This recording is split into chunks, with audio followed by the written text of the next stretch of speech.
경제제도 개선과의 핵심 업무는 고충을 유발하는 불합리한 제도와 부패 예방을 위한 불공정한 제도를 개선하는 것입니다.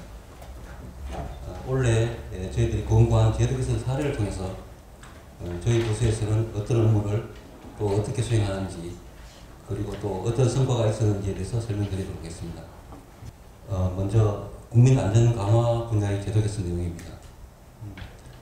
서랍장 전도 사고 방지 방안을 마련해서 국가기술보존원에 공고하였습니다. 이 제도 개선은 매년 우리 위원회가 실시하고 있는 주한 외국상공회의소 간담회에서 불합리하다고 제기된 문제를 살펴보면서 시작하게 됐습니다. 아이들이 모든 서랍칸을 들고 올라가다가 넘어지는 사고를 방지하기 위해서 외국계 회사에서 한 칸씩만 열리는 신기술이 적용된 서랍장을 개발했는데 현재 안정성 시험을 받기 위한 기준이 없어서 시험이 불가하다는 불만이 제기됐습니다. 새로운 기능이 추가된 서랍장의 경우에도 안정성 시험을 받고 판매할 수 있도록 시험 기준을 정비할 것을 공고하였습니다. 이와 관련하여서 가구 안정성 시험 제도 전반에 대해서 전반을 정비하기 위해서 한국소비자원과 협업을 하였습니다. 한국소비자원이 가지고 있는 통계를 분석한 결과 최근 3년간 가구 전도 사고가 105건이 있고 이 중에서 영유아 사고는 33건이 있는 것으로 확인됐습니다. 이를 해결하는 방안으로서 저희들이 미국 사례를 찾아봤는데 미국 사례를 참고해서 안정성 시험 대상 서랍장 높이를 현재의 76.2cm에서 68.8cm로 낮추도록 권고를 하였습니다. 다음은 출렁다리던 공중보행시설 이용객의 안전을 제고하기 위해서 방안을 마련하고 이를 국토부와 지자체에 공고하였습니다. 저희들이 지자체와 산림청 등을 전수조사한 결과 전국에 349개의 공중보행시설이 설치되어 있으며 성수기에는 인파가 몰려서 안전사고 발생의 우려가 있었습니다. 여기서 말하는 공중보행시설은 출렁다리뿐만 아니고 스카이워크나 돌출형 데크도 포함됩니다. 근데 오래된 시설물의 경우에도 동일한 안전점검이 실시되고 점검의 경우도 외관조사 수준에 거칠 정도에 있는 것으로 조사되어서 정밀 안전점검 등 기존보다 강화된 점검을 실시하도록 하였습니다. 또한 CCTV 및 확성기 등 안전설비를 설치하고 CCTV를 재난안전관리 시스템에 연계하여 안전사고 발생 시에 신속히 대응하도록 하였습니다. 아울러 청년 세대와 사회복지를 위한 제도 개선도 추진하였습니다. 먼저 대학교 전자증명서 발급 부담 완화 방안을 교육부와 국공립대에 공고하였습니다. 이 과제는 우리 위원회 2030 자문단에서 건의한 것에서 출발했습니다. 최근에는 졸업증명서나 성적증명서 등을 종이 서류가 아닌 전자증명서 즉 PDF 파일로 제출한 경우가 일반화되었는데 전자증명서 발급 시에 제출처를 명시하도록 되어 있습니다. 따라서 한 부를 뽑더라도 한 기관에만 제출할 수 있습니다. 한 부당 보통 3,000원에서 4,500원 정도 하는데 이러다 보니까 취업을 하는 학생들의 부담이 늘어나게 됐습니다.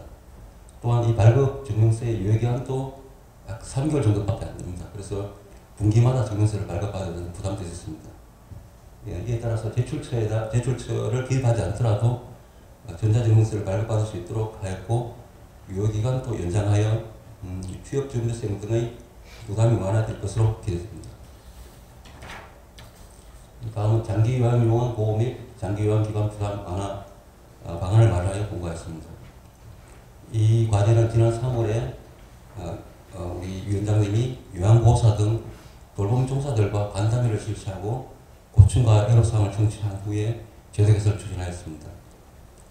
노인 돌봄 서비스 증가로 종사자와 요양기관이 대폭 증가하였는데 요양보호사 등 종사자에 대한 폭언이나 성희롱이 지속되는 경향이 있어서 인권 침해 행위자에 대한 인권교육을 강화하고 갈등 관계 상담을 실시하도록 하며 지금 보건복지부 장관 산하에 장기 요양위원회가 있는데 여기 요양보호사 대표가 없습니다.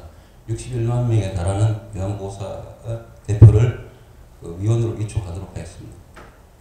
아울러 장기 요양기관의 업무 부담도 경감을 하기 위해서 과징금 분할 납부 규정을 도입하고 현지 조사 시에는 원칙적으로 사전 통지를 하도록 하였습니다. 국민의 민원을 살펴서 국민 불편을 해소하였습니다. 먼저 토지재산세 과세 내역 확인이 불편하다는 지자체 공무원의 건의를 받아서 실태 조사를 하였습니다.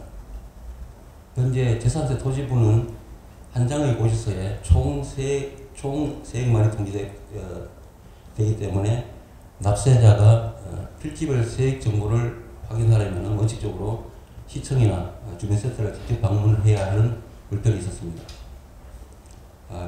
이에 대해서 물건별 과세 내역을 온라인으로 확인할 수 있도록 위텍스 즉 지방세액정보 시스템의 기능을 신설하도록 권고했습니다.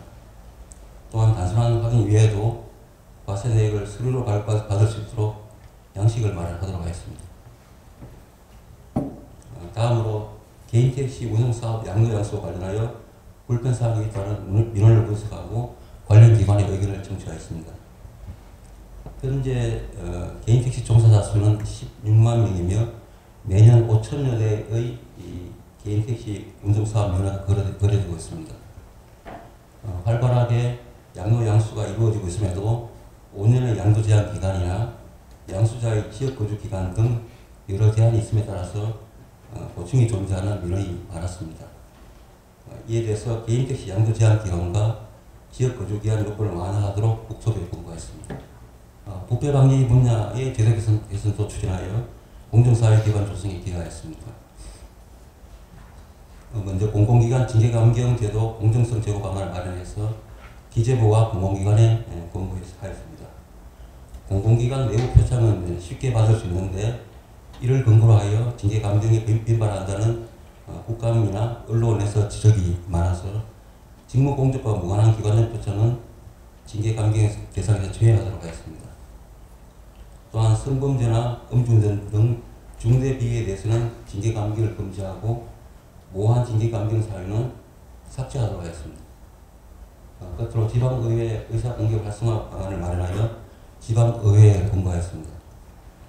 지방의회의 42%가 현장에서만 방청 신청을 받는 것으로 파악되어 현장뿐만 아니라 온라인이나 유선 등으로 방청 신청을 받고 방청 가능 여부를 사전에 알 수 있도록 하였습니다. 또한 임시 회의록을 우선 공개하고 실시간 중계와 영상 회의록 공개를 통해서 주민의 알 권리와 참여기를 확대하였습니다. 제도 개선 이후에는 권고사항이 제대로 이행되고 있는지 이행 관리를 하고 있는데 이행 관리는 크게 이행 점검과 컨설팅과 평가 실시 세 분야를 통해 이루어지고 있습니다. 먼저 대상 기관의 제출 자료를 검토하여 권고사항 이행 여부를 확인하고 있는데 저희 과에서 관리하고 있는 것은 180여 개의 과제, 세부 과제 1000여 개를 관리하고 있습니다. 또한 올해 신청을 한 10개 기관에 대해 이행 컨설팅을 하고 이행이 부진한 기관 8개를 방문하여 이행을 독려하였습니다. 권고사항 이행 여부를 또 평가지표에도 반영하여서 이행을 촉구하고 있는데 부패 과제에 대해서는 중간급 평가에 반영하기 위해서 올해 60여 개 세부 과제를 평가하였고 보충 과제에 대해서는 90개의 과제를 평가했습니다.